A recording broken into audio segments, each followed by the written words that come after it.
স্নেহের ছাত্রছাত্রীরা, গতদিন আমি তোমাদের 5টি প্রবলেম দিয়েছিলাম। তা সেই প্রবলেমগুলো আজকে একটু সলভ করেছি, আমি সেগুলো তোমাদের বুঝিয়ে দিচ্ছি।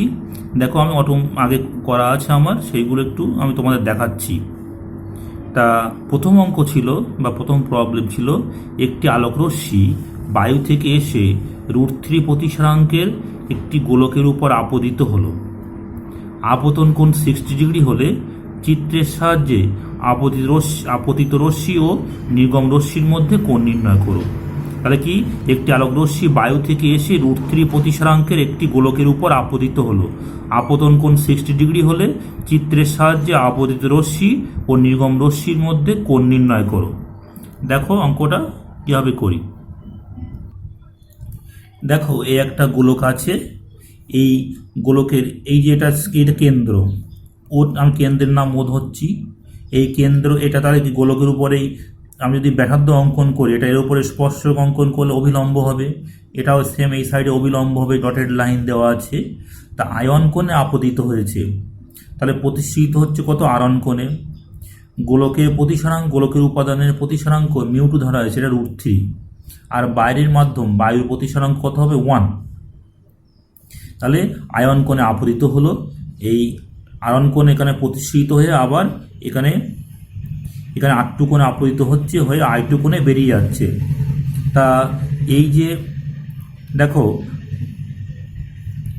আমি লিখেছি সব একটু বলে দিলাম। স্নেলের সূত্র কি বলছে, μ1 sin I1, এই যে μ1 sin I1 = μ2 sin R1।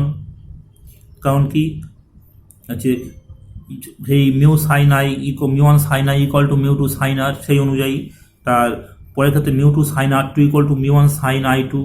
Ion কত, 60 ডিগ্রি, μ1 1, μ2 3, এইগুলো বসিয়ে দেখো দেখা যাচ্ছে। 1 নম্বর আমি যদি বসাই, তাহলে 1 × sin 60 = √3 sin R1। তাহলে sin 60 √3/2, √3 sin R1। তাহলে sin R1 = half, sin 30। That means sin 30 মানে কত, মানে sin 30, তাহলে R1 কত হচ্ছে, 30 ডিগ্রি। তাহলে আর চিত্র অনুযায়ী দেখো, চিত্রটা একটু খেয়াল করো, যে দেখো এটা ব্যাসার্ধ, এটাও ব্যাসার্ধ, তাহলে R1 এটা ব্যাসার্ধ, এটাও ব্যাসার্ধ। তাহলে কি, R1 = R2, কারণ এটা হচ্ছে সমদ্বিবাহু ত্রিভুজ। তাহলে R1 কত বেরিয়েছে, R1 30 ডিগ্রি বেরিয়েছে, তাহলে R2 কত হবে, R2 30 ডিগ্রি হবে। এবার আমরা ওই যে 2 নম্বরে μ2 √3 আর R2 এর জায়গায় 30 বসাবো, আর μ1 এর জায়গায় 1 বসিয়ে sin I2 বার করব। দেখো সব বসানো, √3 sin 30 = 1 sin I2, তাহলে sin I2 = √3/2, that means sin 60। তাহলে I2 কত হলো, I2 হচ্ছে 60 ডিগ্রি, I2 হচ্ছে 60 ডিগ্রি। তাহলে এই যে আপতিত রশ্মি নির্গম রশ্মির মধ্যবর্তী কোণ কত হবে, কোণ হবে 60 ডিগ্রি। এই ব্যাপারটা একটু বোঝার ব্যাপার আছে। দেখো যে কেন আমি 60 ডিগ্রি ধরছি, I2 কোণটাই আপতিত রশ্মি নির্গম রশ্মির মধ্যে কোণ কেন বলছি। দেখো এই লাইনটা, এটা কিন্তু অবিলম্ব, আবার এটাও কিন্তু এখানে স্পর্শক টানলে এর উপর অবিলম্ব হবে। তাহলে আমি এই যে রশ্মিটাই পড়লে এই অবিলম্বের সঙ্গে আয়ন কোণ করছে, আবার এই অবিলম্বের সঙ্গে এটা I2 কোণ করছে। খেয়াল করে দেখা যাবে এটা কিন্তু প্রায় এটা সমান্তরাল। তাহলে এই সমান্তরাল সরলরেখার আয়ন কোণ, তাহলে এই সমান্তরাল সরলরেখার সঙ্গে I2 কোণ, তাহলে এই রশ্মির সঙ্গে কত কোণ করছে, I2 কোণ করছে। এটা তো সমান্তরাল, তাহলে এইটাই তো, এইটার সঙ্গে কত, এটার সঙ্গে I2 কোণ করছে। এর সঙ্গে সমান্তরাল করে যদি এটা হয়, তাহলে কি, এটা এই সরলরেখার সঙ্গে I2 কোণ করা মানে এই সরলরেখার সঙ্গে I2 কোণ করা। ওই জন্য আমরা কি বলছি, আপতিত রশ্মি ও নির্গম রশ্মির মধ্যবর্তী কোণ হচ্ছে 60 ডিগ্রি। তাহলে বুঝতে পারলে এটা। এবার প্রবলেম নাম্বার 2। প্রবলেম নাম্বার 2 ছিল, 8 সেমি ফোকাস দূরত্বের একটি অবতল দর্পণকে ঊর্ধ্বমুখী করে একটি টেবিলের উপর রাখা আছে। দর্পণটির মধ্যে অল্প পরিমাণ জল আছে। দর্পণের অক্ষের উপর তার মেরু থেকে কত দূরে একটি বিন্দু বস্তু রাখলে বস্তু ও তার প্রতিবিম্ব মিলে যাবে। দেওয়া আছে জলের প্রতিসরাঙ্ক কত 4/3, এটা তোমরা জানো, তো তবু এখানে দেওয়া আছে যেহেতু। তাহলে 8 সেমি ফোকাস দূরত্বের একটি অবতল দর্পণকে ঊর্ধ্বমুখী করে একটি টেবিলের উপর রাখা আছে। দর্পণটির মধ্যে অল্প পরিমাণ জল আছে। দর্পণের অক্ষের উপর তার মেরু থেকে কত দূরে একটি বিন্দু বস্তু রাখলে বস্তু আর তার প্রতিবিম্ব মিলে যাবে? জলের প্রতিসরাঙ্ক 4/3। দেখো আমি ছবিটা এঁকেছি, এই হলো অবতল দর্পণ, এই বসানো আছে এর উপরে। আর এই যে অবতল দর্পণের বক্রতা ব্যাসার্ধ স্মল আর, তা মনে করছি যে বস্তুকে ওই যে বিন্দু বস্তু বলা হয়েছে জলের উপরিতল থেকে, এই জলের উপরিতল এটার মধ্যেই জল আছে, এই যে জলের উপরিতল থেকে এক্স ডিস্ট্যান্স দূরে ও বিন্দুতে রাখা হয়েছে, ও বিন্দুতে। তাহলে এক্স ডিস্ট্যান্স দূরে ও বিন্দুতে রাখা আছে। তা বস্তু দেখো এইখানে জল আছে, আর এই যে তাহলে একটা ছিল যে তুমি যখন দেখবে তখন কিন্তু দর্পণের এখান নিচের থেকে, মানে দর্পণের এই যে মধ্যের থেকে, ধরো এখান থেকে দেখতে হবে। আর দেখলে কি হবে, এটা যদি প্রকৃত গভীরতা এক্স হয় তাহলে আপাত গভীরতা একটু উপর দিক চলে যাবে। তোমরা জানো যে চোখ ঘন মাধ্যম আর বস্তু লঘু মাধ্যমে থাকলে কি হয়, তাহলে বস্তুটাকে উপর দিকে চলে যায়, মানে সেক্ষেত্রে আপাত গভীরতাটা বেড়ে যায় বা বৃদ্ধি পায়। তা এখন কি ধরি যে ওই বস্তু মানে বললাম তো যে বস্তু মানে উপরিতল থেকে এক্স দূরত্বে রাখা হয়েছে। তা ওই বস্তুর প্রতিবিম্ব বস্তুর সঙ্গে মিলতে গেলে কি করতে হবে? মিলতে গেলে এই যে ও বিন্দুতে অবস্থিত বস্তুর প্রতিবিম্ব বস্তুর সঙ্গে মিলতে গেলে তাহলে কি হবে, ওই বস্তুর যে আপাত অবস্থান হবে সেটা নিশ্চয়ই অবতল দর্পণের বক্রতা কেন্দ্রে মিলতে মানে থাকতে হবে। কারণ তোমরা জানো অবতল দর্পণে বস্তু ও প্রতিবিম্ব একই জায়গায় তৈরি হয় কোথায়? যদি বক্রতা কেন্দ্রে বস্তু থাকে। তাহলে এই যে এক্স ডিস্ট্যান্স দূরে অবস্থিত বস্তুর প্রকৃত গভীরতা, তার জন্য আপাত যে অবস্থান হবে সেই অবস্থানটা কি ওই অবতল দর্পণের বক্রতা কেন্দ্রে থাকতে হবে। তাহলেই কিন্তু একমাত্র সম্ভব, মানে বস্তু ওখানে হবে, প্রতিবিম্ব ওখানে তৈরি হবে। তা দেখো এখানে এফ দেওয়া আছে, ফোকাস দেওয়া তো 8 সেমি, তাহলে আর কত হবে 2f, 2 into r, that means 16 সেমি। প্রকৃত গভীরতা এক্স, আপাত গভীরতা কত হবে আর মাইনাস এইচ। এইচটা কি? এইচটা হচ্ছে এই যে এখান থেকে এই যে ডিস্ট্যান্সটা এইচ, আর এখান টোটালটা হচ্ছে আর। তাহলে এখান থেকে জলতলের উপর থেকে এই পর্যন্ত কত হবে, হচ্ছে আর মাইনাস এইচ হবে। এইচটা হচ্ছে কী পরিমাণ, কতটা হাইটে জল আছে সেটাই, মানে খুব অল্প পরিমাণ জল আছে, এটা একটু কাজে লাগবে বলে দিচ্ছি। তাহলে প্রকৃত গভীরতা এক্স, আপাত গভীরতা আর মাইনাস এইচ। এই সময় ভূমি থেকে জলতলের উচ্চতা। তাহলে সেই সূত্র কি, এখানে প্রকৃত আপাতর মধ্যে বড় কোনটা? এখানে আপাতটা হচ্ছে বড়, প্রকৃত ছোট, তাহলে আপাত বাই প্রকৃত ইকুয়াল টু মিউ হবে, গণমাধ্যমের প্রতিসরাঙ্ক সূত্র তোমরা জানো। এখান থেকে এক্স বার করলে x equal to R minus H by mu. তার দর্পণটির মধ্যে যেহেতু অল্প পরিমাণ জল আছে তাহলে কি হবে, আর এর তুলনায় এইচ খুবই নগণ্য হবে। তাহলে আমি কি করছি, এই সময় এই যে X equal to R minus H by mu, এইচটাকে আমি নেগলেক্ট করছি, এটাকে বাদ দিয়ে দিচ্ছি। তাহলে এক্স ইকুয়াল টু কত হবে, আর বাই মিউ। তাহলে আর এর জায়গায় 16 বসাও, মিউর জায়গায় 4/3 বসাও, ক্যালকুলেশন করে দেখো 12 সেমি হচ্ছে। তাহলে কি ওই জলতল থেকে বস্তুকে কোথায় রাখতে হবে, বস্তুটিকে রাখতে হবে কত সেমি দূরে, ওটা হচ্ছে 12 সেমি দূরে রাখলে কিন্তু বস্তু আর প্রতিবিম্ব মিলে যাবে। প্রবলেম নাম্বার 2 বুঝতে পারলে। এবার চলো প্রবলেম নাম্বার 3। মিউ প্রতিসরাঙ্ক এবং টি বেদের একটি কাচ ফলকের উপর একটি আলোকরশ্মি এমনভাবে আপতিত হলো যাতে প্রতিফলিত ও প্রতিসৃত রশ্মি পরস্পর সমকোণে থাকে। আপতন কোণের মান ও ফলক থেকে নির্গত রশ্মির পার্শ্ব সরণ নির্ণয় করো। তাহলে মিউ প্রতিসরাঙ্ক এবং টি বেদের একটি কাচের ফলকের উপর একটি আলোকরশ্মি এমনভাবে আপতিত হলো যাতে প্রতিফলিত ও প্রতিসৃত রশ্মি পরস্পর সমকোণে থাকে। আপতন কোণের মান ও ফলক থেকে নির্গত রশ্মির পার্শ্ব সরণ নির্ণয় করো।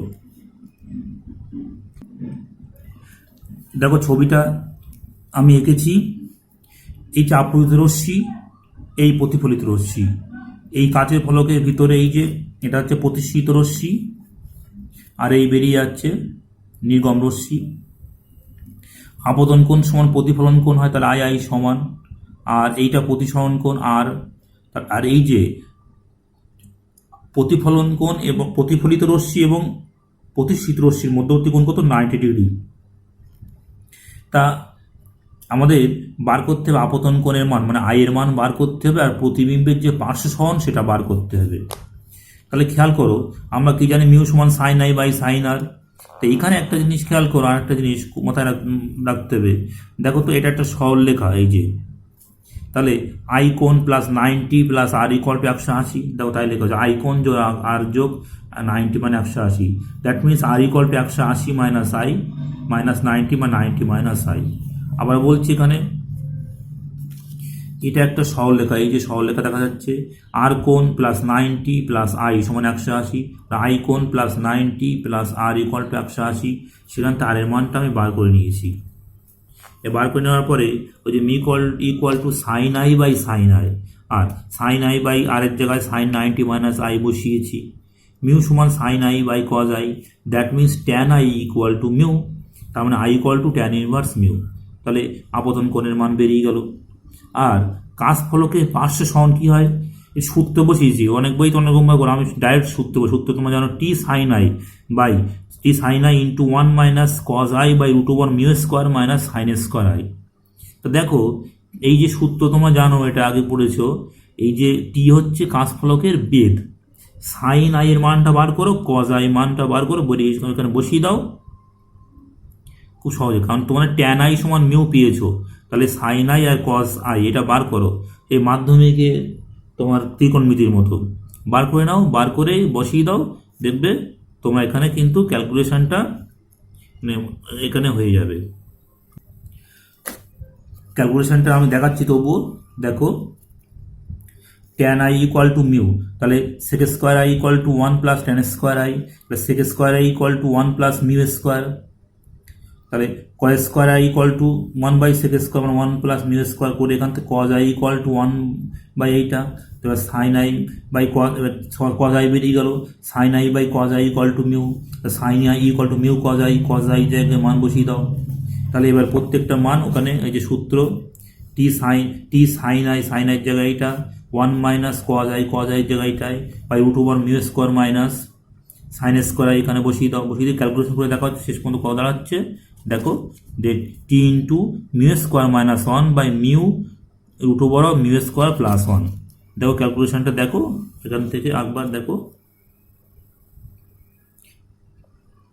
এই যে ক্যালকুলেশনটা,